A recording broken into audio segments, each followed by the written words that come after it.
মানিকগঞ্জের পিছনে বয়া দেখ আধা ঘন্টা বয় ওগো রাজনীতি ওগো শিখিয়ে দিই রাজনীতি করি না জানি না রাজনীতি এটা তো কথা ঠিক নাই এটা তো কথা ঠিক নাই ওই মাঠে যায় মাঠ গরম করে এক জিনিস আর রাজনীতি করে ভোট কালেকশন করে আলাদা আরেক জিনিস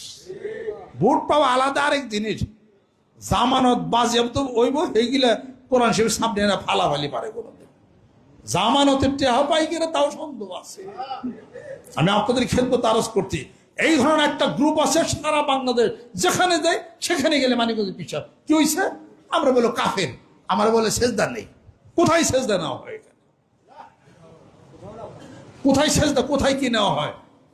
হুজুররা সম্মান নষ্ট করে কাছে ঝগড়া করে কাফের করে এটা ওটা হ্যানত্যান করে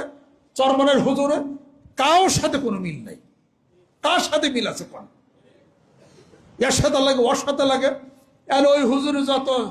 ছাত্র টাত্র যারা আছে অন্যান্য মাদ্রাসায় হেগেলের এবার গাড়ি ধরে বাড়ি করে দেওয়া শুরু করতেছে এটা আমি মনে করি কোনো দরবারে কোনো কথা আমি বলতেছি না আপনারা সুন্দর পরিবেশের মধ্যে আসেন ভালো পরিবেশের মধ্যে আসেন